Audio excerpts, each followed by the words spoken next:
అంగన్వాడీ పిల్లలు అంగన్వాడీ పిల్లలు పిల్లలు యాక్టివిటీ చేసుకుందామా? ఈరోజు కొంచెం వన్లో గేయాన్ని పాడం ఏంటి ప్రకృతి రక్షణ కోసం చెప్పుకుందాం. ఆటపాటల విద్య అంగన్వాడీ విద్య తెలుసా? అంగన్వాడీ విద్య ఆటపాటల విద్య.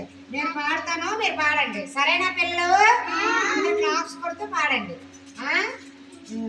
ప్రకృతి సంపద